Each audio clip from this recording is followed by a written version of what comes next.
Alors, bonsoir à toutes et à tous. Je vais vous décevoir amèrement. Je m'étais engagé auprès du personnel de la bibliothèque de la Sorbonne à exalter l'une des innombrables petites merveilles que recèlent ces murs. On m'a très généreusement accueilli voilà un mois. J'ai bénéficié d'explications très détaillées sur cette institution. J'ai eu droit à une visite guidée, approfondie du lieu. On m'a parlé de choses extraordinaires. Par exemple, d'un exemplaire de l'édition originale du discours de la méthode qui avait appartenu au père Mersenne. Je marque exprès une pause pour vous permettre de vous remettre un peu de l'émotion qu'un fait de cette importance ne peut pas ne pas, je crois, faire naître en lui. Ou encore la bibliothèque de Victor Cousin, l'intégralité de la bibliothèque de Victor Cousin dans son jus se trouve à quelques mètres de vous. Avec le coin de l'œil, j'ai vu des merveilles. Par exemple, j'ai surpris une jeune collègue occupée à numériser des recueils d'estampes du XIXe siècle. Oui, mais celle dont elle s'occupait était inachevée parce que, ai-je appris, eh bien, le modèle, qui était une très jolie jeune personne de 25 ans, était morte en cours d'exécution. Et le dessin figurait son dernier état du côté du monde des vivants. Alors ne croyez pas que je n'ai pas longtemps remâché ces souvenirs extraordinaires. Et puis je me suis dit, si je choisis par exemple l'exemplaire du discours de la méthode ayant appartenu au père Mersenne, ça va m'occuper très très longtemps, je vais m'exalter, et ce sera au détriment de tout le reste. Pardon. Ce qui fait que plutôt de célébrer un incunable, un exemplaire d'un texte capital ayant passé entre des mains, comment dire, extraordinaires, le père Mersenne est celui qui a servi en quelque sorte d'intercesseur entre la lointaine Hollande où Descartes était exilé et Paris en général et les doctes de la Sorbonne, je les cite en particulier. Donc je vais plutôt évoquer, il faut que je précise, je suis un provincial de la pire espèce,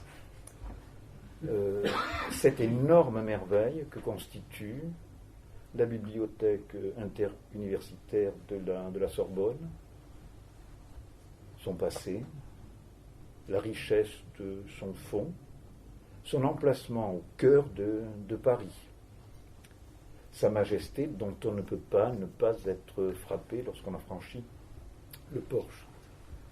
Alors je vais faire le savant et vous livrer quelques-uns des chiffres qui m'ont été communiqués lors de ma visite.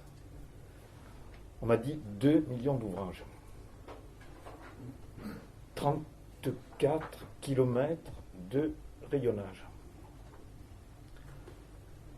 Pour les parcourir au pas régimentaire, il faudrait une journée.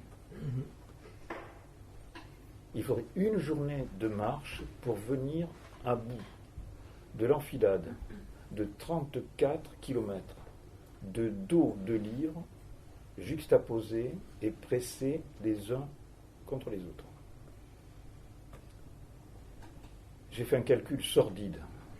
On peut lire à peu près 5000 livres dans une vie, en leur donnant le meilleur de son temps. Donc j'ai fait un autre petit calcul. Il faudrait à peu près 500 vies pour prendre connaissance du savoir qui se trouve concentré dans ce 5e arrondissement de Paris. Et pareille pensée, me semble-t-il, ajoute à l'accablement de la marche imaginaire d'une journée qu'il faudrait, pour remonter d'une extrémité à l'autre, les dos des livres étagés. Il faut que je touche un mot.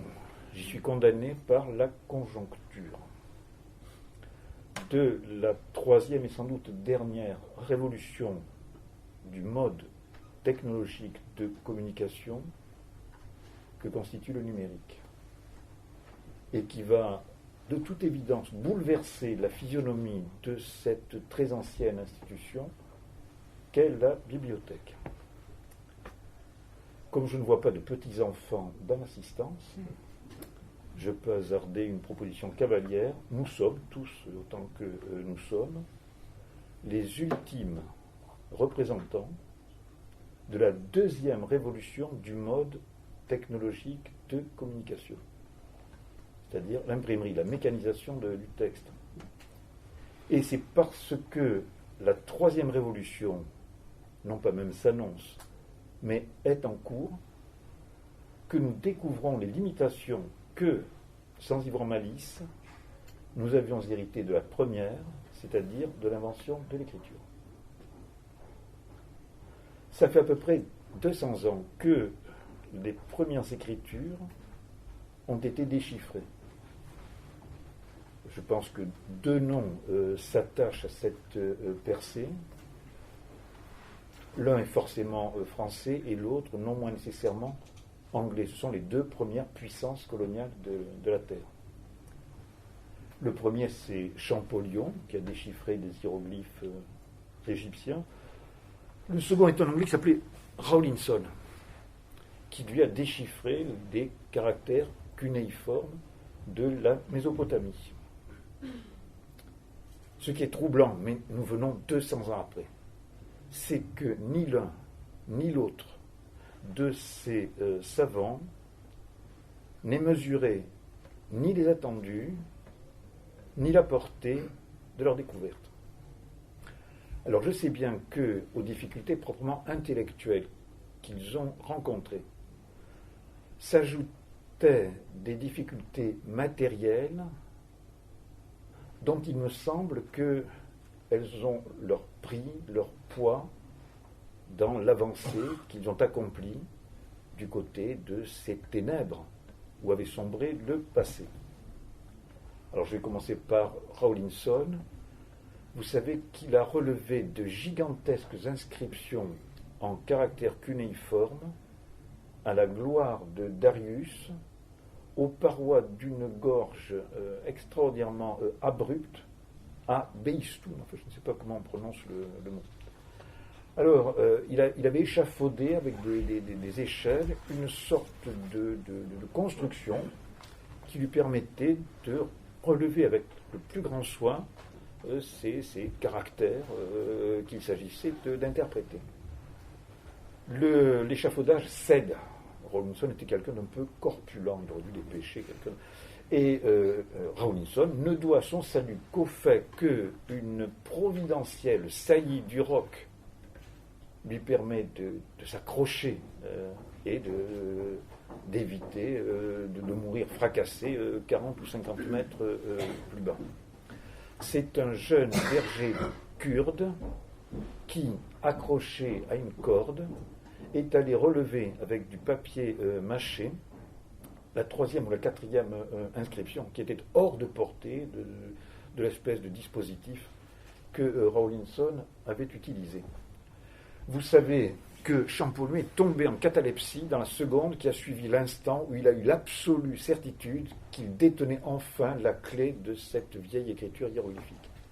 Il est resté pendant 2 jours et demi dans un coma dont on s'est demandé s'il ne serait pas la mort, très peu de souffle, le test du miroir que l'on passe devant la bouche à peu près inopérant. Il est sorti de là, et puis ensuite il a livré ses travaux magnifiques dont nous lui sommes toujours très éminemment comptables. Ça peut inspirer des réflexions sur l'espèce symbolique par excellence, c'est-à-dire nous. Non seulement les choses nous affectent, mais les signes aussi, au point de compromettre notre existence ou de nous plonger dans de ces états comateux, cataleptiques, dont on pourrait peut-être bien ne plus sortir jamais. Alors pour ce qui nous concerne, nous, les vivants, ça fait à peu près, depuis 1450, depuis Mayence, depuis Strasbourg, depuis Gutenberg, le système alphabétique que nous utilisons très systématiquement depuis toujours en France, en Gaule, et le papier qui en est le support, s'imposent ou se sont imposés si fort à l'évidence qu'on n'a pas cru devoir y faire autrement réflexion pendant très longtemps. On ne concevait rien au-delà. Moi, tout le premier. Il a fallu, je crois, l'éveil du traitement électronique de l'information dans les années 60 pour que l'importance décisive de la rupture induite par l'invention de l'écrit apparaisse en pleine lumière aux yeux de ses bénéficiaires. Vous, moi, toute la population des pays développés et depuis pas très longtemps, le monde entier. On peut dater précisément, ça remonte à 1978. Ce moment où, vous savez, l'Angleterre, ça encore, un anthropologue britannique qui s'appelait Jack Goody, qui a disparu au mois de juillet de l'année dernière, a dit péremptoirement: l'invention de l'écriture est l'événement le plus important de toute l'aventure humaine. Il met en regard un certain nombre de choses que nous tenons pour capitales. Et chaque fois rapporte ces choses à ce geste accompli par un Irakien anonyme vers la fin du 4e millénaire avant notre ère, mettre en sûreté, c'est-à-dire hors de nous, notre pensée. C'est resté une question extrêmement irritante, si l'on en croit encore les débats qu'on peut consulter, et en vérité désespérante, que celle de savoir pourquoi l'écrit a tellement tardé à apparaître aux mains ou aux doigts de l'homme. La race de Cro-Magnon, c'est-à-dire la nôtre, accuse entre 50 000 et 60 000 ans d'âge. L'ostéologie, la paléontologie, faits matériels à l'appui, établissent que ces hommes sont déjà nous, ou nous, aujourd'hui, eux. Leur taille est la nôtre, entre 1,70 m et 1,80 m. Leur stature parfaitement verticale, sans la courbure un peu gênante, un peu simiesque, allons-y, du prédécesseur néandertalien. Leur capacité intracrânienne, 1500 cm3, 1,5 litre, comme nous. Un grand préhistorien qui s'appelait André Leroy-Gourand a découvert, à peu près au même endroit par rapport à l'entrée, dans diverses grottes, des scarifications parallèles régulières dont il a un temps supposé, imaginé, qu'il pouvait s'agir de proto-écriture. Il a écrit plusieurs articles qui sont presque convaincants à ce sujet. Il avait cette arrière-pensée que nous avons tous. Des hommes qui sont capables de peindre Lascaux sont parfaitement susceptibles de mettre au point un système de notation graphique, au moins analogique, au moins imitatif. Quand on voit la perfection avec laquelle ils ont restitué la faune dont ils ont partagé la destinée, on se dit que ça n'était qu'un jeu pour eux, avec leur litre et demi de cylindrée intracrânienne, que de mettre au point un système de notation semblable au premier cunéiforme, où on voit très bien que c'est des pictogrammes. Ils ne l'ont pas fait. Alors, on pense bien sûr à Picasso, sortant mais voûté, courbé, ébloui de Lascaux, et déclarant, c'est ses premiers mots: on n'a pas fait mieux depuis. La peinture parvient dès le Magdalénien, c'est-à-dire 18 000, 19 000 avant notre ère. à un stade de perfection que reconnaît immédiatement le premier peintre du siècle dernier. Pourquoi ils n'ont pas d'écriture? Qu'est-ce qui s'est opposé à ce que ces Homo 2 fois sapiens élaborent dès alors cet instrument magique qui nous permet de braver le temps irréparable, les méfaits de l'oubli, la trahison, etc. Alors la réponse, elle n'est pas là où les préhistoriens, par, je dirais, déformation professionnelle, sont allés la chercher, du côté de l'anatomie. Elle est de l'ordre de l'histoire. L'humanité, à ce moment précis, dès avant ce moment et fort au-delà, bien plus tard, consiste en très petits groupes, itinérants et parfaitement égalitaires. On a eu pour désigner ce stade de la civilisation, de la barbarie, comme il vous plaira, un mot, celui de communisme primitif. On ne peut échapper aux aléas de ces économies que l'on qualifie de prélèvement ou d'occupation, que sous la réserve d'observer le plus scrupuleux partage des ressources. On taille en artiste la pierre. Ceux qui ont vu, je ne sais pas, une pièce de l'outillage lithique qu'on appelle la feuille de laurier. Vous savez, des solutréens, des chasseurs de chevaux de la roche du solutré. C'est une œuvre d'art. Ces hommes sont des orfèvres.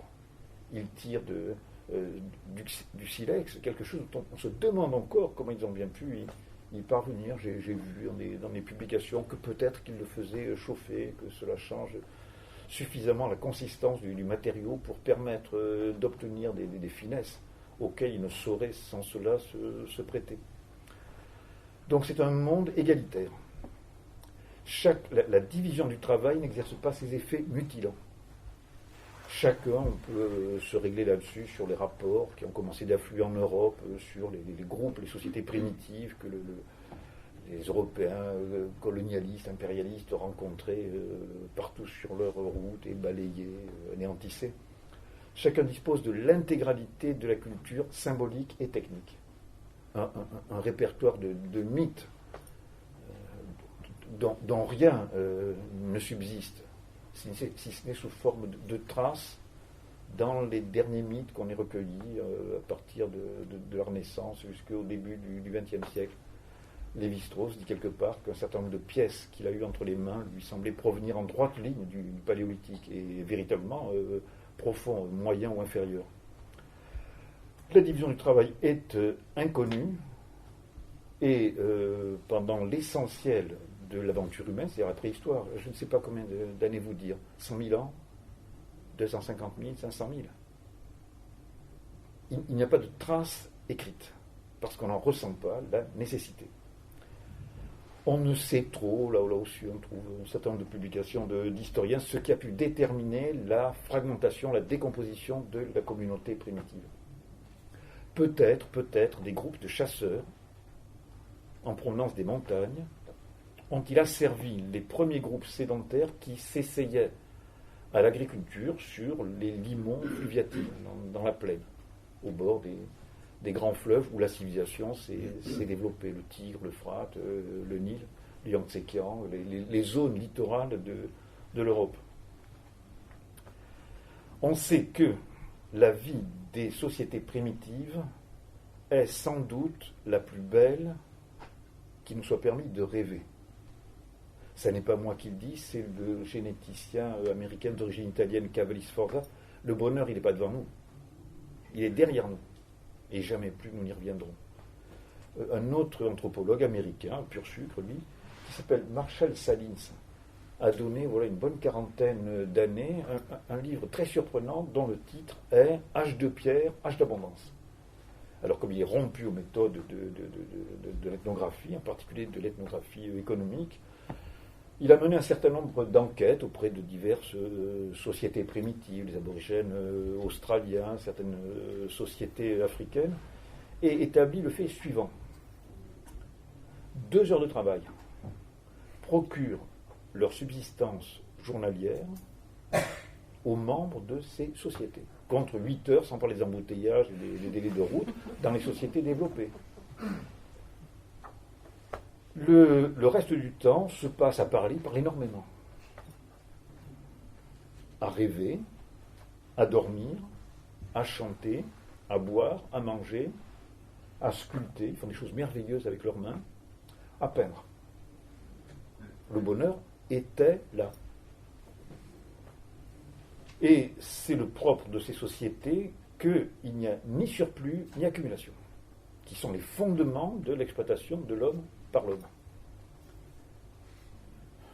Une dernière concession aux généralités. Alors pour le coup, c'est un ethnographe français qui a disparu déjà il y a un certain nombre d'années, qui s'appelait André Varagnac, qui, regardant lui aussi d'un peu loin cette étrange aventure, dit c'est facile. Le destin de l'espèce humaine a été successivement inféodé aux trois règnes. La préhistoire, c'est le règne animal. On vit des bêtes, on les représente, on se nourrit de leur chair, on se vêt de leur peau, on taille leurs os, on se fait des colliers avec leurs griffes et leurs dents. Le néolithique, c'est le règne végétal. On a recueilli d'humbles graminées au bord des lacs ou du désert, du blé, de l'orge, du riz, et on les exploite systématiquement en multipliant les rendements. Il y a à peine 2 siècles, c'est tout à l'heure, ça vient de commencer, que nous sommes entrés dans ce que le géologue Delaunay, je crois, appelait la conquête minérale. Nous avons entrepris d'éventrer notre mère, la Terre, et si on regarde avec un peu d'attention ce qui s'est passé depuis 2 siècles, on peut déjà discerner 3 strates qui associent chacune un métal et un combustible. Les débuts de la révolution industrielle, c'est le charbon et le fer.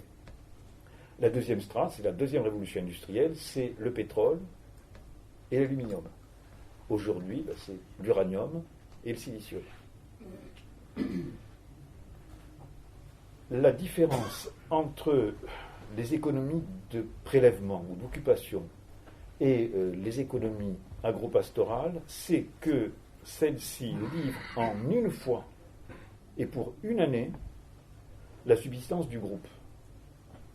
C'en est fini de l'insouciance de la vie des petites communautés prédatrices, errantes, de l'infinité de temps que la préhistoire a duré. Il faut stocker les produits, les mettre à l'abri des insectes, des oiseaux, de la pluie, du gel, etc. C'est la première chose. Il faut stocker. La deuxième, c'est que le travail forcé, l'exploitation de l'homme par l'homme, succède aux libres errances et à l'interminable loisir des chasseurs-cueilleurs. Tout ce qui excède les besoins des peuples asservis est immédiatement confisqué par la caste des maîtres, c'est-à-dire des guerriers en général, flanqués de la caste des prêtres. C'est la fameuse tripartition des sociétés que Georges Dumézil a relevée partout.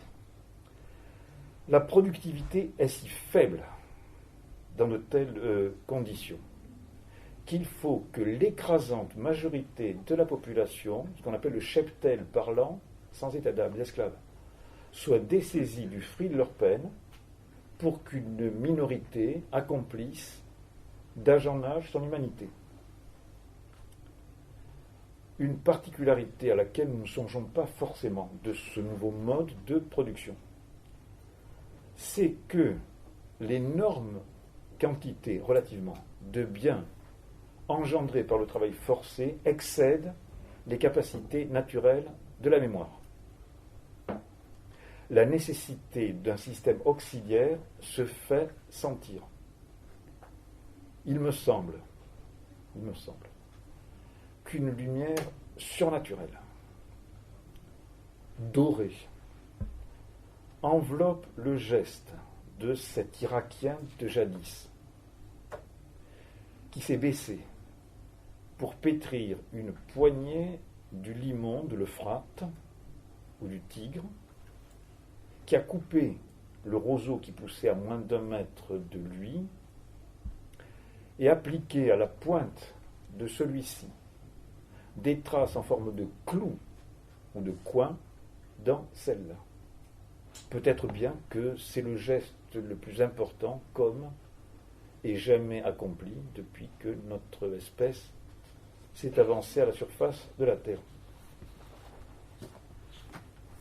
Lorsque la quantité de travail n'excède pas des limites étroites, qu'elle est reproduite jour après jour, ce qui est le cas dans les sociétés préhistoriques. L'écrit est parfaitement superflu. On n'a que faire de s'embarrasser de traces et du support de ces traces. Lorsque, d'un coup, le destin de l'espèce s'emballe, l'histoire s'accélère, c'est comme spontanément, naturellement, si je puis m'exprimer de la sorte, alors qu'il s'agit du geste le plus antinaturel qui soit. C'est le geste culturel par excellence que celui de l'invention de l'écriture. Mais c'est tout naturellement que des hommes rigoureusement pareils à nous, leurs enfants sont en Irak et en Syrie, eh bien, élaborent immédiatement le prodigieux médium sans lequel nos vies, la civilisation s'effondrerait instantanément. Il est troublant, puisque nous savons désormais dans quelles circonstances, sous quelles conditions l'écriture est née, il est troublant, pour dire le moins, de songer que l'instrument d'exploration, donc d'émancipation le plus puissant que nous ayons à notre disposition, ait d'abord été un instrument d'oppression. L'écriture est fille de l'esclavage. Elle nous sert aujourd'hui, comme nul autre instrument, à percer les mystères, à pénétrer les arcanes des deux mondes, intérieurs et extérieurs. Le processus de libération dans lequel nous sommes engagés, par le moyen de l'écrit, l'écrit lui est lui-même sujet, par une sorte de réflexion en abîme. Il est évident, au vu des découvertes de Champollion, Rawlinson, de tous ceux qui leur ont succédé, il est évident que ces Irakiens, puis ces Chinois, puis ces Égyptiens ont cédé, comme il vous plaira, à l'impérieuse séduction ou à l'affreuse tyrannie du monde sensible. Leurs signes, y compris les cunéiformes, sont imitatifs. Ils miment les choses. Je prends deux exemples. Le soleil hiéroglyphique, Ra ou Ré, je ne sais pas comment on dit, c'est un disque. Un des idéogrammes chinois qui désigne l'homme ressemble exactement à une silhouette bipède. Il faut donc, puisque le nombre des choses est infini, un nombre, sinon infini, du moins considérable de signes pour les représenter aux yeux d'un tiers. Il y a à peu près 1700 caractères dans le babylonien. Il fallait 10 ans à un scribe de Sumer ou d'Akkad pour user de façon courante de ce système de notation. On a exhumé les ruines d'ateliers d'écriture où on voit très nettement les ébauches imparfaites des élèves et par endroits la rectification apportée par le maître dans les tablettes d'argile Adobe. On dit, je ne sais plus où j'ai lu ça, mais je l'ai lu, il faut me croire, que génération après génération, d'âge en âge, il se trouve une poignée de mandarins chinois pour s'enorgueillir de posséder les 80 000 idéogrammes que compterait le système chinois. Ça veut dire en apprendre 3 par jour à partir de l'âge de 5 ans. Y revenir le lendemain pour s'assurer qu'ils sont bien gravés dans notre cortex. Et ainsi de suite, jusqu'à ce qu'il ne se trouve plus un seul signe qu'on ne soit capable d'interpréter et de reproduire. Oui, mais quand on s'est rendu possesseur et maître d'un tel trésor, on n'en a plus d'usage parce qu'il ne nous reste plus tellement longtemps à vivre. La faim, FIN, dévore le moyen. J'ai lu, je sais sous la plume de qui, d'un anthropologue canadien qui s'appelle Eric Havelock, une hypothèse, mais alors vertigineuse. Havelock se juche sur ce tertre que j'imagine un peu herbu, où il nous prend fantaisie parfois de nous porter pour jeter un regard cavalier sur le destin des bipèdes pensifs à la société desquels nous nous serons trouvés un instant mêlés.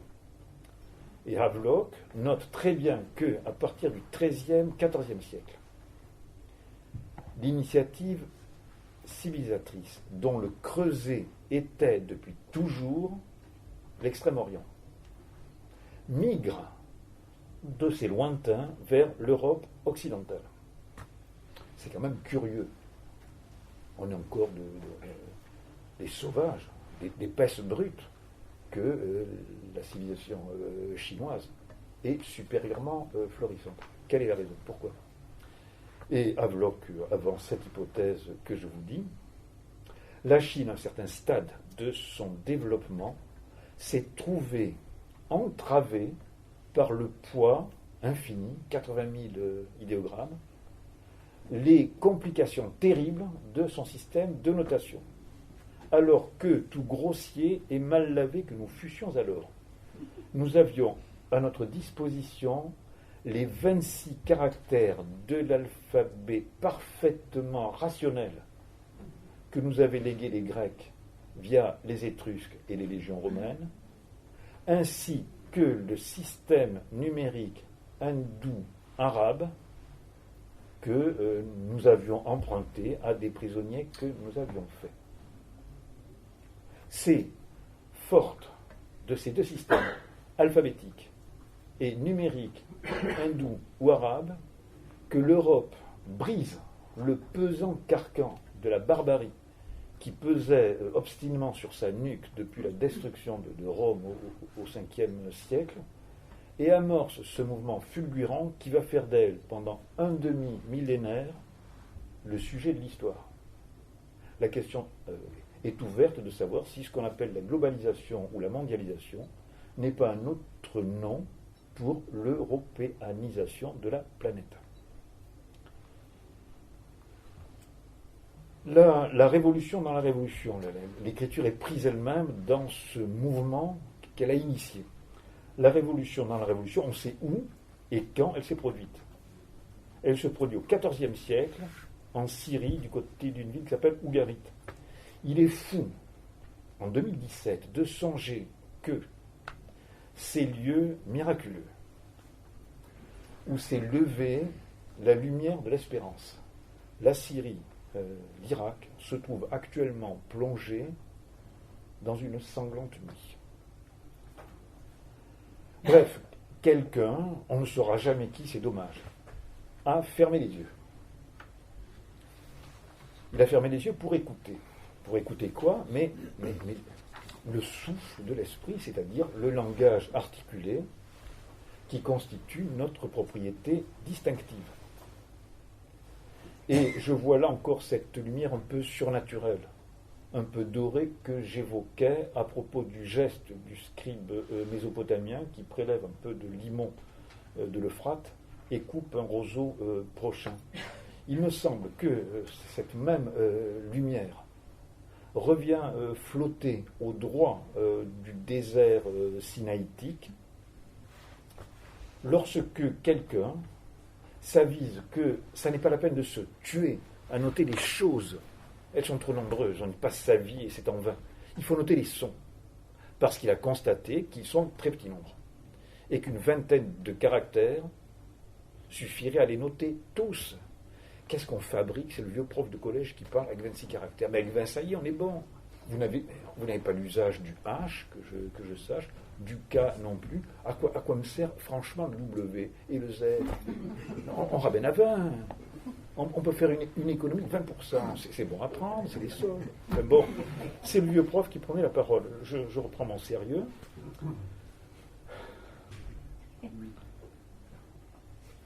Le processus est à l'œuvre dans l'écrit lui-même. Non seulement il simplifie tout, il prend en charge notre pensée. Il la conserve jalousement. Il nous la restituera après que nous aurons musé et fantastiqué. Mais lui-même est en proie à une sorte de processus d'involution qui va le porter à ce degré de simplicité parfaite à laquelle il atteint par la faveur intelligente des Grecs. J'insiste, Champollion et Rawlinson ne savaient pas ce qu'ils faisaient. Ils ont fait des merveilles, mais ils ne pouvaient pas, le moment n'était pas venu, prendre la mesure de ce qu'a représenté la mise au point des techniques graphiques. On dirait que ces hommes d'Ougarit, on pense peut-être qu'il s'agissait d'un étrange assortiment d'esclaves hébreux qui travaillaient dans les mines de lapis-lazuli et de leurs gardiens égyptiens, puisque c'est le moment où les Hébreux sont exilés, sont en captivité en Égypte. Mais ils n'ont pas cru devoir écrire ce qu'ils étaient en train de fabriquer, alors qu'on aurait très bien compris qu'ils pouvaient le retourner, puisqu'on possède parfaitement ces premiers systèmes alphabétiques. La portée du geste est telle que, comme Champollion et Rawlinson, ils s'arrêtent en chemin. Rien ne passe quand on y songe. La prodigieuse économie de moyens réalisés par ces hommes. Mais ils ne sont pas allés au bout. Les alphabets des sémites occidentaux sont consonantiques. Ils ont parfaitement dégagé le squelette du verbe. Mais ils ont abandonné la chair vocalique, la chair des voyelles. On ne saura jamais quel était le nom de ce grec, ça va être un paresseux, qui au IXe siècle examine ce qu'ils appelaient dans leur langage grec phoinica grammatica. Bah ouais, c'est des lettres phéniciennes. On se sert des caractères phéniciens pour noter nos trucs. Mais il note qu'une imperfection s'attache à ces caractères phéniciens. Et comme quelque chose manque, un doute, une équivoque peuvent très bien subsister sur la teneur du texte. Est-ce que c'est vraiment ça qu'il a dit ? Ça ouvre la place à l'interprétation de la Bible, du Coran. Le texte n'est pas suffisamment précis. Et ce gros paresseux de grec se dit, ben voyons, il y a ici ou là un certain nombre de caractères des langues sémitiques qui n'ont pas d'équivalent dans notre langue à nous. On va les utiliser pour donner une trace écrite à ces sons, les voyelles que nous utilisons, après quoi, ce que je lirai sera exactement ce que pensait celui qui a écrit. On n'a rien trouvé à ajouter à cette invention. L'alphabet grec est parfaitement rationnel. À tout caractère, un son. Pour tout son, un caractère. Une dernière chose qui est quand même émouvante. On a repris leur alphabet sans trop s'inquiéter de regarder au détail, parce que ce sont des fins pratiques toujours qui décident de nos actes. On était soucieux de noter quelque chose et non pas de s'attarder sur les moyens qu'on employait pour noter. On a toujours en vue une fin. Il est rare qu'on s'arrête en chemin pour examiner plus attentivement les moyens. S'ils sont bons, on n'y pense pas. La pensée naît toujours d'un échec. C'est parce que ça ne va pas qu'on s'arrête net, un pied en l'air, ou qu'on pose, c'est la fameuse statue, vous savez, du penseur de Rodin, son menton pesant sur son poing, le coude sur le genou droit, et qu'on pense. Et c'est extrêmement confortable ou désagréable comme occupation. Donc, quand on y songe, et qu'on se surveille soi-même en train d'écrire en français avec le système alphabétique dont nous sommes les légataires, quand on trace un A, c'est la tête de taureau à l'envers. En hébreu, Aleph, c'est le taureau. Donc nous continuons de tracer, comme les sémites occidentaux du XIVe siècle, des têtes de bœuf ou de taureau, lorsque nous voulons simplement noter le son A. Quand on passe au son B, alors bête en hébreu, c'est la maison. Bon, on fait une petite maison, tout le monde voit le B majuscule. C'est la maison à un étage et à toit plat du Moyen-Orient. Et c'est sur la terrasse qu'on faisait sécher le blé, les dattes, les filles, etc., etc. Tout le monde trace un chameau. Ben si, quand il fait un C majuscule, Gimel, c'est le cou flexueux, gracieux du chamel. C. D, Dalet, la porte. Vous tracez une porte. E, c'est le suppliant. Et c'est le son qui sort de la gorge du suppliant. Le et étranger. Et il va simplement basculer sur le côté droit en français. Voilà. Nous nous souvenons, sans le savoir, lorsque nous écrivons tous. Quand je croise quelqu'un en France, en principe, il est parfaitement alphabétisé. Il n'est pas possible de survivre 5 minutes sur le pavé de Paris si on ne sait pas lire, on est foutu. Tout est perdu. L'information nous arrive droit dessus à G continu par saut. Et si on n'est pas en mesure d'interpréter, c'est une catastrophe. Alors je vais vous parler, j'emploie un mot très déplaisant, de la substance du signifiant. Alors c'est pas pour faire l'intéressant, pas du tout, j'ai passé l'âge. C'est un concept, nous en sommes redevables à un linguiste danois qui s'appelait Louis, alors ça s'écrit Hjelmslev, il paraît que les Danois prononcent Hjelmslew. C'était un épigone du grand linguiste genevois Ferdinand de Saussure, dont il a systématisé, raffiné les principales propositions. Et on s'avise à un certain moment qu'on a véritablement besoin de ce concept, de cette notion de substance du signifiant pour éclairer mais notre propre histoire, ce qui est en train de nous arriver, et qui sans cela restera dans l'ombre et aura beau jeu d'agir à notre insu sur nous, c'est-à-dire de faire de nous comme des marionnettes ou des pantins qu'agitent les fils invisibles de quelques malins génies cachés dans notre dos. Ce qu'on appelle la forme du signifiant est arrêtée depuis à peu près 3000 ans. C'est l'alphabet. Nous utilisons systématiquement une notation de caractère alphabétique, aleph, bet, etc. Il n'en va pas du tout de même pour la substance du signifiant.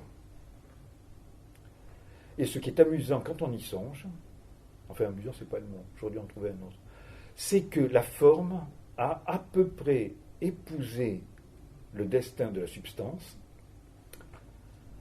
à savoir que les premiers systèmes de notation sont mimétiques. Les signes humains représentent les choses auxquelles ils renvoient. L'esprit n'a pas brisé ses chaînes. Il courbe la nuque sous le joug de la création. Il ne conçoit pas de la soumettre à sa volonté. Ce qu'il fera lorsqu'il utilisera ses propres sons. Mais dans un premier temps, la forme des caractères, les hiéroglyphes, les idéogrammes, les cunéiformes, mime le monde matériel, le monde sensible. C'est une avancée considérable en ce que nous mettons à part ce que nous pensons. Ce qu'il y a d'important dans l'écriture, c'est qu'elle fait migrer, passer la parole du registre de l'ouïe, où nous ne sommes pas tellement bons, dans celui de la vue, où nous excellons parce que nous avons une vision binoculaire. Est-ce que vous avez tous vu ce qu'on appelle une vache ? C'est des animaux qui sont très fréquents dans ma petite patrie. Ou un cheval. Bon, ils ont les yeux de part et d'autre du crâne. Ils ont une vision monoculaire.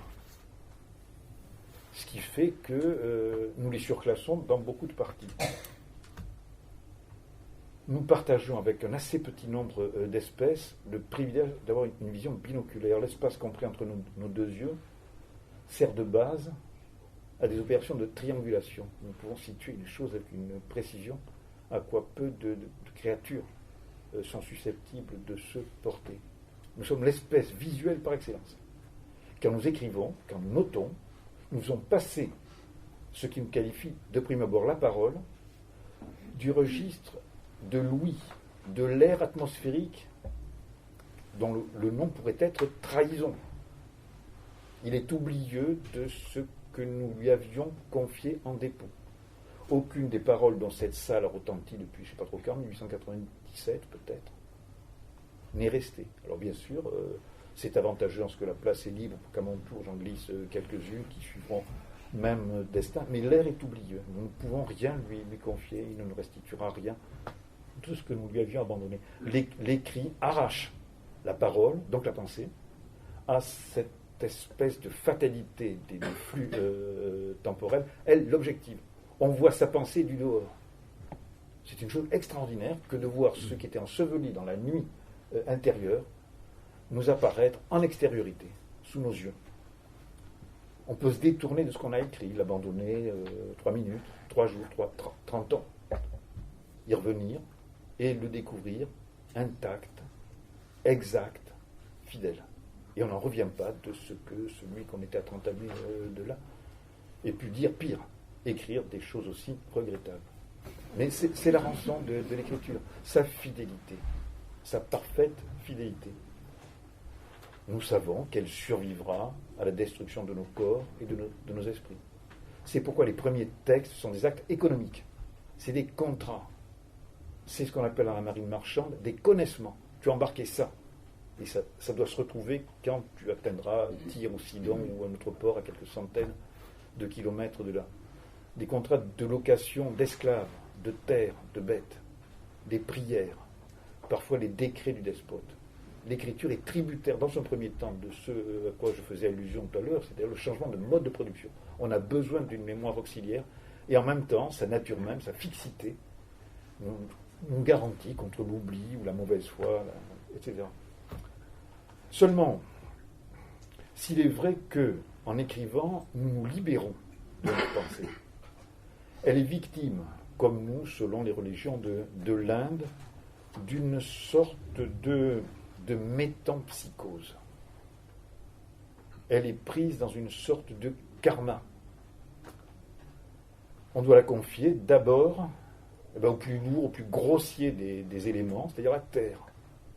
Je vous disais que les premiers signes miment le monde, les champs, les hommes, les femmes, le soleil. Eh bien, la substance du signifiant, à l'origine, c'est la terre même, celle qui nous porte. L'argile, puisqu'elle est plastique, on peut y inscrire ce que bon nous semble, et éventuellement la cuire pour lui conférer cette ténacité qui va braver la durée. Il est assez vraisemblable que très tôt, on a recouru à la peau des animaux, ce qu'on appelle le parchemin, qui vient de la ville de Pergame. Mais les tissus organiques durent assez peu, même dans des conditions aussi idéales que peuvent l'être celles de ces régions semi-désertiques, où les choses durent infiniment plus que sous nos climats humides, océaniques. On a gardé de la préhistoire des os incisés. On a également en Chine les fameuses carapaces de tortues craquelées qui expliqueraient la divergence. Je vous livre ça, je l'ai trouvé il n'y a pas longtemps sous la plume d'un spécialiste qui s'appelle Léon van der Merch. Bon, il est évident qu'il y a deux civilisations, occidentale et extrême-orientale. Pourquoi diffèrent-elles à ce point? Des deux côtés, on avait l'écriture. Qu'est-ce qui explique que la pensée chinoise ait pris ce chemin très singulier à nos yeux? Ou inversement, d'où vient que nous soyons engagés dans cette direction, que la Chine a évité. Alors la thèse de Van der Merch est la suivante. L'écriture occidentale, c'est-à-dire moyenne-orientale, est d'entrée de jeu tournée vers la production, vers les choses, vers l'ici-bas, vers les biens tangibles, les nourritures terrestres. C'est un instrument de compte. L'écriture chinoise est divinatoire. Elle est orientée vers un au-delà qui est obscur, je dirais, par définition, par nature, ce qui expliquerait les voies divergentes selon lesquelles sont développées ces deux cultures. D'un côté, une orientation pratique, économique, politique, de l'autre, une orientation mantique. On confie d'abord à des supports grossiers, pesants. L'argile, c'est 3, densité 3. Un cube d'argile de 1 litre pèse 3 kg. Le porphyre, le granit, le calcaire lithographique, 3,5. J'en reviens à mes 34 km de rayonnage de la bibliothèque de la Sorbonne. On ne peut pas emporter grand-chose avec soi lorsque la moindre plaquette de calcaire lithographique ou la moindre tablette d'argile pèse déjà 500 grammes, 1 kilo. C'est important, la substance du signifiant, on n'y songe pas, parce que c'est la forme, bien évidemment, qui nous fascine, mais joue un rôle extrêmement important dans le destin des bibliothèques en particulier, et de l'espèce en général. Les premiers parchemins sont plus tardifs. Il semblerait que l'Égypte ait utilisé le papyrus dès qu'elle a mis au point les hiéroglyphes. La Chine, qui a tout inventé, a inventé le papier. Alors ça a été daté, c'est à partir du IIIe siècle. Après Jésus-Christ. Et elle se sert à cet effet de cocon de vers à soie mal formés et rebutés. On les fait bouillir, ils sont laminés, et ça donne le papier. Au VIe siècle, 300 ans après, les Chinois inventent l'imprimerie. Montaigne le dit. Montaigne, au XVIe siècle, découvrant que l'écriture est en train de diffuser partout en Europe occidentale, a appris, on ne sait comment, il ne le dit pas, il aurait pu se montrer plus verbeux, parfois plus loquace, ben si, que de choses ils ont su, n'ont pas cru devoir confier au papier, ce qui fait que nous sommes confrontés continuellement à de douloureux mystères, parce que nous voudrions savoir le naturel désir de connaître, comme dit Montaigne, nous brûle, nous pointe, nous aussi. Et Michel de Montaigne, parce qu'il était un peu fatigué ce soir-là, ou qu'il souffrait de la gravelle, des reins, n'a pas cru devoir allonger un petit peu son papier pour nous dire par quel biais il avait appris que la Chine, depuis 1000 ans avant nous, avait la technique de l'impression. Donc au 6e saillant, on imprime avec des matrices, des poinçons, en bronze ou en argile. Ils ont des argiles très durs qui, semble-t-il, se prêtent assez bien à des travaux d'impression. Je ne sais plus qui, un historien, c'est Duby sans doute, qui constate que, alors que saint Thomas d'Aquin, au XIIIe, continue de gribouiller sa somme théologique sur des peaux de mouton, il y a 1000 ans que le papier circule dans l'empire du Milieu. Alors l'Occident l'emprunte toujours par le canal des Arabes à la Chine, parce que des Arabes avaient fait prisonnier des Chinois, lesquels leur ont appris les procédés de fabrication. Et lorsqu'on réussit à mettre la main sur 2 ou 3 Arabes, la première chose qu'on leur soutire, c'est « Comment vous faites là, pour avoir du papier ?» Voilà. Autre chose encore, on n'aurait pas eu le papier, il n'y aurait pas eu les temps modernes, on ne serait pas ici. Jamais la peau de toutes les, comme il disait, les bestes à laine de la terre n'aurait suffi à assurer le débit de l'imprimerie. L'imprimerie naissante a besoin, en très grosse quantité, d'un support relativement peu onéreux. Il arrive à point nommé. Après les guerres qui nous ont opposés dans le bassin méditerranéen à la civilisation ottomane, mais c'est le papier. Il arrive enfin. Un détail, mais c'est plus fort que moi, il faut que je vous le livre. Alors voilà, je me suis procuré un jour une grammaire de Laumont, qui était un pédant du XVIIIe siècle, qui a écrit une grammaire française sur le modèle du latin, ce qui fait qu'il a juste oublié la syntaxe, ce qui laisse un peu rêveur les vieux profs de collège. Et alors ce qui est amusant, c'est pas ça, non, c'est le fait que ma grammaire est reliée de parchemin, et que si la lumière est un peu vive, on voit apparaître encore comme en demi-teinte les cursives et les onciales du vieux parchemin médiéval, mérovingien, carolingien, j'en sais rien, qui a été dépecé pour servir de reliure à des publications plus récentes. Ce qui est troublant, c'est que le contenu est devenu le contenant. Alors, on met longtemps à comprendre, c'est toujours comme ça, il y a de beaux livres, imprimés, qui sont encore revêtus de peaux de bêtes, qui les alourdissent, voire de plaques de métaux précieux, de l'argent, de l'or, éventuellement enrichis, c'est-à-dire alourdis, de cabochons, pierres précieuses. On tarde, on est dépassé en quelque sorte par l'aventure. On se rend mal compte de ce qu'il faut ajouter à ce qui se passe pour optimiser les ressources, qui est la définition de la rationalisation. Qu'est-ce que rationaliser? C'est optimiser les ressources. On sait que, par exemple, la Chine a écrit aussi sur du bambou. J'en ai vu des morceaux. Les Russes sur l'écorce des bouleaux, qui semblent spécialement destinés à recevoir des caractères. Vous savez que les premiers papiers sont issus de la trituration des vieux chiffons. Jamais toutes les hardes et les haillons de la terre n'auraient suffi à fournir aux besoins de la révolution industrielle, exploitative. Mais c'est le moment où, là encore pressé par la nécessité, sous l'empire du besoin, on s'avise qu'on peut triturer des arbres, les réduire en pâte, y ajouter du chlore et disposer de la quantité de papier requise par le développement des journaux, des romans grand public avec des tirages élevés. Alors j'espère que vous êtes quelques-uns, comme moi, à être au désespoir de voir que les livres de poche qui ont par exemple illuminé ma jeunesse, eh bien, sont en train de tourner à l'acide chlorhydrique parce que le chlore qu'ils enferment se combine avec l'oxygène atmosphérique, et c'est la mort dans l'âme que je vois se desquamer, s'effriter, jaunir, mourir entre mes mains. Les livres qui ont illuminé ma jeunesse. Alors maintenant, une petite vacherie provinciale contre les Parisiens, c'est plus fort que nous. Vous êtes prêts? La substance du signifiant, qui est une chose extrêmement importante, c'est numérique. Vous avez compris à cela que je veux en venir. La substance du signifiant peut rester inaperçue des habitants des grandes villes, et spécialement des gens de Paris. Pourquoi? Mais c'est tout simple.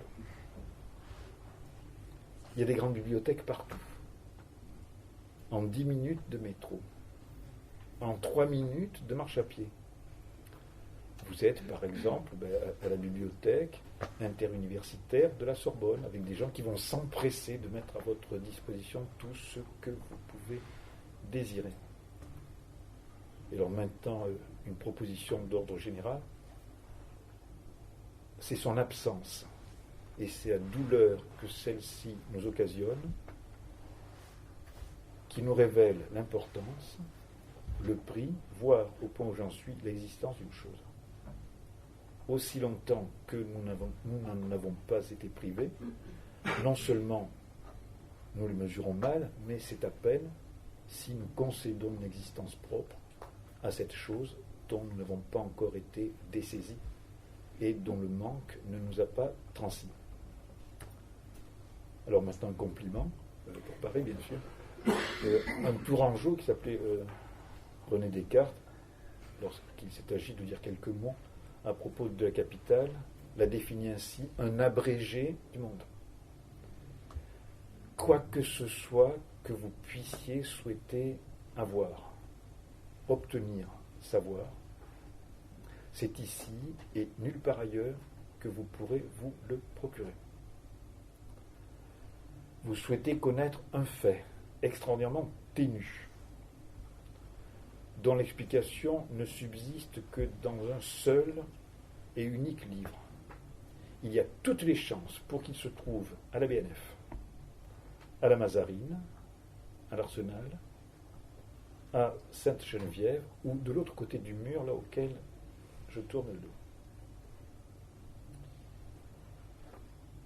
Notre existence personnelle est largement illusoire. Ça n'est pas moi qui le dis, c'est un sociologue qui s'appelait Pierre Bourdieu et qui a condamné voilà plus de 40 ans avec une rudesse toute rustique, qui sortait du Béarn, ce qu'il appelle le lieu prétendu de la subjectivité. C'est à la fin de la préface qu'il a donnée à ce livre monumental qui s'appelle Le sens pratique. Nous ne sommes jamais chacun que du social individué ou de l'histoire incarnée. Alors je vais vous donner 2 contre-exemples. Un sort inique m'a fait naître il y a très longtemps à 500 km de Paris, plein sud. C'est-à-dire à peu près avec 500 ans de retard sur le présent, qui est l'heure que marque l'horloge des grandes métropoles. Alors je vous fais grâce des détails: la paix champêtre, des fumées bleues qui s'échappent des toits d'ardoise grise du hameau sous le taillis de châtaignier. L'emblème de ma région, c'était la châtaigne, en bras peint. La bergère au fuseau, je l'ai vue. Bon, je les ai vus comme je vous vois. Et un trait, je suis très sérieux, résumer la situation, on parlait occitan. Là où vous avez accoutumé de dire oui, enfin, si j'ai bien compris. On disait hoc, oui, la langue d'oc, on disait hoc. Là où vous dites le jardin, excusez-moi, c'est un terme allemand, c'est Garten. Nous disions l'hort, hortus. Ouais. On ne parlait pas pointu. On ne palatalisait pas systématiquement les dentales. On ne basculait pas le polygone vocalique. Nos O étaient des O et pas des E. Nos A étaient des A et pas des O. On entendait tcha, tcha, tchévin. J'ai trouvé très curieux et continue, même s'il n'y paraît pas, la manière dont on réalise la langue française sous ces latitudes.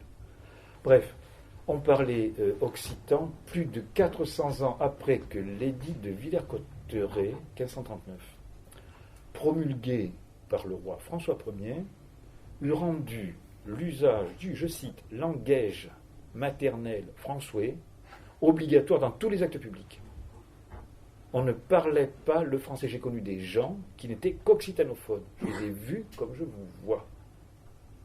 On usait de la langue française à la dernière extrémité lorsqu'on était couché sur le lit de l'agonie, qu'on faisait venir un officier bilingue assermenté, à qui on dictait en patois, comme on disait, les langues à grosses pattes, pataudes, ses dernières volontés. L'autre les transcrivait en français sur le papier, nous les relisait en patois, et on signait, c'est-à-dire qu'on mettait une croix en bas. J'ai ces pièces dans mes papiers de famille. J'en ai même sur parchemin de 1610. Ils ont tous signé qu'une croix. Mais c'est du français d'une extrême pureté. Parce que la loi rend obligatoire son usage pour tout acte juridique, si ténu, si mince soit-il. Alors je ne vais pas en rajouter, j'ai toujours été francophone, scolarisé, j'habitais une sous-préfecture. Oui, il y en a. Mais, au nombre des mots MAUX dont nous avons eu à pâtir, jusqu'y compris dans les sous-préfectures. Et c'était un effet de l'éloignement spatial, donc du dénivelé temporel. Les livres, et je me tourne vers mes collègues des bibliothèques de Paris, au lieu de nous aider à mieux vivre, à nous moins mal conduire dans cette vie, nous précipitaient dans un trouble inexprimable. Alors, la raison est la suivante. Les biens de l'esprit sont aussi mal répartis que les biens matériels. Ce qu'on appelle la distribution joue dans les deux registres dont nous participions, matériel ou économique, si vous voulez, et symbolique. C'était un trait constant, invariable, inéluctable, que les livres parlaient toujours d'endroits où on n'avait jamais, je vais être grossier, foutu les pieds, de gens qu'on n'avait jamais vus, tandis que, inversement, les lieux prochains, les êtres familiers, n'apparaissaient jamais dans l'espace sacralisé, lumineux, doré, valorisé, qui se trouve compris entre les plats de couverture des ouvrages imprimés. Alors, puisqu'on est à la Sorbonne, je vais faire le pion, le prof. On appelle ça un chiasme, c'est du grec, chiasma, c'est la croix, c'est une relation de double symétrie inversée. Il est toujours question de choses qui vous sont étrangères et jamais de ce qui vous est familier. Je me rappelle, c'est une affection générique, l'espèce de désespoir à quoi je me trouvais réduit lorsque j'eus terminé ma scolarité dans ma petite patrie. Nous semblions par l'effet d'un maléfice obscur, condamnés à vivre d'un côté, à penser de l'autre, sans jamais réussir à faire coïncider ces deux ordres entre lesquels nous sommes écartelés de par notre nature même, à savoir corporelle étendue d'un côté, et de l'autre mentale, pensive. C'est le premier contre-exemple. Si vous en avez assez, vous me dites, j'abrège et je passe à la conclusion. Courage. Je ne voudrais pas être longué. Alors j'ai un deuxième contre-exemple. Avec une bonne partie de ma lignée, de ma génération, nous sommes partis brutalement, contrairement à toutes les habitudes antérieures, à la fin de l'adolescence. Il nous arrivait une chose qui ne vous est peut-être pas sensible sur la place de Paris. Nous avons franchi ce qu'on appelle des seuils démographiques. Alors, puisqu'il semblerait que vous ne sachiez pas ce que c'est qu'une sous-préfecture, c'est entre 35 et 45 000 habitants, dans un petit bassin cerné de collines douces d'ailleurs, à 500 km de la capitale, sans que les échos en parviennent ou nous atteignent, et réciproquement, sans que nous nous soucions exagérément de savoir ce qui se passe là-haut. Quand même, si de temps en temps, en plissant légèrement l'intersourcilier, ce qui est un signe d'inquiétude, on regarde un papier, oula, ça vient de l'Élysée, ah, ça tombe de Matignon, c'est dans le Monde, c'est dans le journal officiel, oh ben c'était sur TF1, oh, ben, je l'ai entendu sur France Inter, bon, voilà. Mais c'est un côté un peu irréel, un peu intergalactique. Alors, le seuil démographique, je ne sais pas combien, toujours pas. 100 000, 250 000, 1 million, 2. Paris, un peu moins de 2 millions d'habitants dans un cercle de 7 km de diamètre. Marseille, 1 million. Lyon, pas loin d'1 million. Toulouse, c'est déjà plus petit. Bordeaux également. On a franchi un seuil démographique. Limoges, 100 000 habitants, quand même. Bon. Oui. C'est pas de ça que je voulais parler. Enfin, si. On franchit un seuil démographique. Des choses qui étaient impensables se rapprochent un petit peu. Pourquoi? Mais parce que la vie se différencie. Si on est très malade, on va consulter à Limoges. On quitte la sous-préfecture parce que c'est à Limoges et nulle part ailleurs ou à Bordeaux qu'on va trouver quelqu'un qui a d'une part l'outillage requis et d'autre part la sûreté de diagnostic qui permet d'être fixé sur les maux qui nous assaillent. La médecine locale, j'essaie d'en rire aujourd'hui, mais c'était pas drôle du tout. Donc on franchit des seuils démographiques, oui, il faut partir. Alors j'en reviens à mes petits calculs. On peut porter 40 kilos à bout de bras. J'ai vérifié. Répartis en 2 fardeaux de 20 kilos. Alors bien sûr, ceux qui n'ont pas fréquenté les internats de garçons juste avant 68, après la Toussaint, ne peuvent pas comprendre ce que je veux dire, et qui se rapportent, vous l'avez compris, toujours encore à la substance du signifiant. On avait des congés à la Toussaint. Alors, ensuite, on repartait pour 6 semaines dans les pensionnats. Et c'était chaque fois le même dilemme. Est-ce que j'emporte un gros tricot à côte ou est-ce que j'emporte le dictionnaire? Aujourd'hui, oui, j'en souris, mais pour le gamin de 17, 18 ans que j'étais, c'était réellement un dilemme. Le gros tricot m'épargnera la morsure du froid. Mais le gros dictionnaire, qui prend à peu près la même place, m'expliquera une langue étrangère. Je savais, et ça ajoutait à ce drame microscopique, que quelle que fût la décision, j'aurais à pâtir soit physiquement, soit mentalement de ces suites. Sur le tard, j'enseignais dans Paris. J'ai vu arriver les gosses, les étudiants, avec ces tablettes dans lesquelles ils introduisaient 500 livres. Si on ne donne pour poids moyen un livre que 500 grammes, je suis très modeste, 250 kilos de papier. Ça représentait le quart d'une tonne de papier imprimé. Et j'ai compris que nous venions d'entrer dans une nouvelle révolution. La substance du signifiant, ou bien les livres sont accessibles, tout proche, à 10 minutes de marche, ou même de l'autre côté du mur. Ou bien tel n'est pas le cas, et si tel n'est pas le cas, nous resterons ensevelis dans les vieilles ténèbres. Nous ne saurons pas, nous ne serons point tels qu'il était permis, donc prescrit, de le devenir, c'est-à-dire à l'image de notre temps.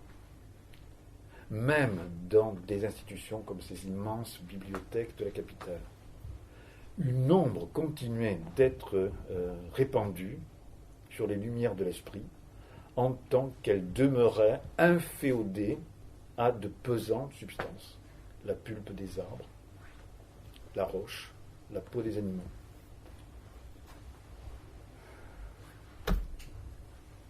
J'ai envie de vous faire grâce de l'exemple parisien. Je dirais un mot. J'ai travaillé à 20 ans, comme tous les étudiants, à la Bibliothèque nationale parce que j'avais un mémoire dit de maîtrise à maîtriser. Il fallait être là très tôt. Le nombre des places était limité et si on ne se présentait pas dès l'ouverture, on n'était pas certain de trouver une place. Donc ça cheminait par les rues encore à nuitées dans le froid du matin jusqu'à la rue de Richelieu, puisque c'est là que la BNF à l'époque se trouvait. Il fallait consulter des fichiers antédiluviens sur des fiches de carton dans des classeurs patinés en chêne foncé. Ces coquins avaient changé la codification sur la période qui m'intéressait. Ce qui fait que je m'étais creusé la tête pour intérioriser les principes du classement et qu'attaquant la deuxième partie de ma biblio, je découvre qu'il fallait tout remettre par terre et tout reprendre à zéro parce que la surabondance de livres arrivée à cette période avait saturé le premier système et obligé l'élaboration d'un second. Il y avait autre chose qui était un peu terrible, c'était lorsqu'on levait un peu le nez de la besogne, de voir jusqu'au plafond à des hauteurs vertigineuses tous ces dos étagés. Il me semble toujours, qu'ils exerçaient un effet démoralisant. Ils tuaient littéralement dans l'œuf le petit travail auquel on s'adonnait et qui était à peu près tout ce qu'avec la meilleure volonté et l'énergie du désespoir, on pouvait faire aboutir. On était tenté de baisser les bras. Et on se disait en même temps, c'est un spectacle de cette nature qui a pu inciter Goethe, par exemple, caresser la chimère du savoir absolu, Fausta, à Hegel, un autre allemand, d'élaborer ce concept et de l'inscrire dans la fin de sa philosophie.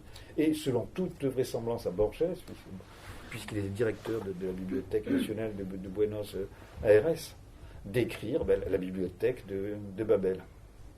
On ne peut pas s'empêcher à découvrir du regard un tel spectacle d'avoir de ces imaginations, de tout lire. Et puis on se rappelle l'étroitesse de nos embrassements et la brièveté de notre saison. Je vais citer Montaigne, la nihilité de notre condition. Donc vous avez compris que je parle du début du tournant numérique, derrière ces termes un peu barbares ou gothiques, je ne sais trop, de substance du signifiant. Les signes viennent de se détacher de leur ancrage matériel. Après avoir suivi pendant 5 millénaires les chances de l'argile, des carapaces de tortues, du bois des bouleaux, des bambous, des peaux de bêtes, de la pulpe de bois, ils viennent d'un seul coup de s'affranchir de ces substances pesantes, pondéreuses, écrasantes, pour suivre les chances des flux d'électrons, dont la masse est négligeable. Alors je sais bien que le tournant numérique ne nous procurera ni l'omniscience, ni l'immortalité. Nos petits-neveux seront captifs, comme tous les hommes l'ont été et le reste, du cachot spatio-temporel. Mais, il me semble, j'en ai l'intime sentiment, les limites, les murailles du cachot viennent de reculer, prodigieusement. On a vu, je crois, une triple révolution en 30 ans, celle du procès de production, le travail vivant est expulsé d'une quantité incroyable d'activités. On n'a plus besoin d'hommes, les robots sont au travail. Ils travaillent mieux que nous, plus vite, à moindre coût, ils se mettent en grève, et ils sont susceptibles d'être très rapidement évacués pour laisser place libre à d'autres robots plus performants, comme on dit. On a vu la révolution des transports. Aucun point du globe n'est plus éloigné de plus de 48 heures de vol de n'importe quel autre point. Il a fallu 3 ans et demi à Magellan pour faire le tour du monde, 48 heures. N'importe qui, n'importe où, à toute heure, peut accéder à la totalité de l'information archivée. Il m'a fallu 10 ans pour le comprendre. Pour admettre que les tonnes de livres que je m'étais ruiné à me procurer étaient frappés brutalement d'obsolescence. Si j'avais un peu tardé à répondre à l'appel de mon nom au guichet des limbes, que j'ai attendu ces dernières années pour naître, je ne me serais pas rendu rue de Richelieu jadis, j'aurais consulté Gallica. Ça y est, le contenu de la BNF est numérisé. Et j'étais surpris d'apprendre qu'il y avait une infrastructure matérielle, c'est-à-dire des espèces de hangars aveugles et réfrigérés qui ressemblent un peu à des grosses boîtes de Kleenex. Je crois que c'est en Val-de-Marne ou la Seine-et-Marne, je ne sais plus trop. Voilà. Mais quand nous sommes là devant notre écran, comment soupçonner qu'il existe encore quelque chose de palpable qui assure la transmission, la conservation de ces milliards, de myriades de signes. Je me tourne vers le personnel des bibliothèques qui est en première ligne. Collègues, c'est votre tour. Jamais chose pareille ne s'était produite, jamais. Ses collègues, ses confrères assurent depuis la bibliothèque d'Alexandrie, depuis Assurbanipal, la conservation, l'entretien, la célébration des archives écrites. C'est la plus belle tâche qui soit. Avec l'enseignement. Fourrer tout ça dans le crâne des gosses, mais être assuré que derrière, on disposer en permanence de ces archives. Autour de quoi nous allons rassembler, je vais être emphatique, les vivants et les morts. Il m'a semblé, il y a 35 ans, lorsque les 4 tours de la très grande bibliothèque sont sortis de terre entre le pont de Tolbiac et le pont de Bercy. Je me suis dit, ça y est, c'est fini, l'histoire est finie. C'est la fin de l'histoire, reposons-nous, dormons. Et j'avais oublié que par un décret des dieux mauvais, ou par une simple loi de l'histoire qui est celle du mouvement, le déclin est déjà dans l'achèvement. Bien sûr, on a édifié ces tours gigantesques, on a pris toutes sortes de précautions pour assurer... Oui, mais le numérique était déjà à l'œuvre dans les entrailles de la Terre. Il commençait de pointer ici et là le bout de son nez. J'ai appris, comme chacun d'entre nous ici, comme on l'a fait sans discontinuer depuis des siècles et des millénaires, à tracer l'image d'une tête de taureau pour noter le son A en majuscule, d'une maison à toit plat de Syrie ou d'Irak ou de Palestine, etc., etc. Et j'ai appris, il n'y a pas si longtemps que ça, que dans certains États d'Amérique du Nord, on n'attendait même pas que les fillettes et les garçonnets aient appris à tracer à peu près convenablement leur caractère, on leur fourrait entre les pattes un clavier alphanumérique. Je me demande, et je pense que si on fait ça, oui, c'est sûrement ce que l'heure qu'il est nous enjoint à nous les vivants, puisque c'est nous les vivants, de faire. Quand j'ai fait le tour de la bibliothèque, en me demandant, le cœur déchiré, j'ai plutôt parlé de l'édition, du discours de la méthode du père Mersenne ou des trésors iconographiques de la bibliothèque de la Sorbonne. J'ai vu arriver les étudiants, alors j'ai eu deux pensées. La première, je baisse la voix, ils les prennent au berceau maintenant, les étudiants. La deuxième, ben oui, ils sont maintenant, c'est peut-être pour ça qu'ils ont tous ouvert leur petit ordinateur portable, qui est, j'imagine, une merveille, bien plus puissant que ceux qui ont servi à piloter le LEM en 1969, lorsque les Américains se sont... Ben oui, un gosse avec ça, il poserait une demi-douzaine de LEM sur la Lune, alors que j'ai lu, c'est dans Tom Wolfe, que le gars qui était chargé de diriger l'opération a compris à la dernière seconde que là-haut, ils avaient perdu le contrôle. Les ordinateurs étaient saturés et clignotés. Alors, naturellement, il s'est bien gardé de rien dire à personne. Mais lorsque le LEM se fut posé, il a donné un grand coup de poing sur la console de commande. Et le lendemain matin, après que tout le monde eut bu du champagne, on l'avait arrivé avec le bras dans le plâtre. Il s'était cassé tous les os du poignet, tellement l'énergie concentrée, donc une bouillie à cet instant très, très critique, était grande. Oui, et pourtant, ils avaient des ordinateurs à bord de... comme ils appellent, oui, les étudiants sortent leur portable et je regardais ces trucs, je vais être méchant, ridicules, enfin pour moi, qui ai connu les grosses bécanes du début, là où à 20, 30 ans d'édition, déposaient encore les pesants in octavo, c'est les séries historiques in octavo, ou les malcommodes et gigantesques in folio. Les deux premières révolutions du mode technologique de communication ont changé la face du monde. Nous ne sommes plus les mêmes depuis que nous avons à notre disposition l'outil graphique. Nous ne pouvons plus entrer dans la conscience, dans la cervelle de ces hommes qui ont dû se régler uniquement sur la mémoire naturelle. Nous sommes autres. Si la mémoire était bouleversée, la conscience, qui n'est jamais que la réactualisation permanente de la mémoire, l'a été aussi. Nous sommes des êtres différents, même si nous appartenons toujours à la race de Cro-Magnon. Des grands empires de l'Antiquité, la première civilisation, roulaient sur l'écrit. Les temps modernes, l'européanisation de la planète, la globalisation, les sciences exactes, la réforme de la religion chrétienne, la raison résonante, triomphante, ont été portés par la presse imprimée et le papier. Ce que demain sera, je vous le dis dans la simplicité de mon cœur, je n'en ai aucune idée. C'est l'affaire de nos descendants. Je leur souhaite bon vent. Ils verront bien. Voilà. Eh bien, j'en finis. Je vous remercie.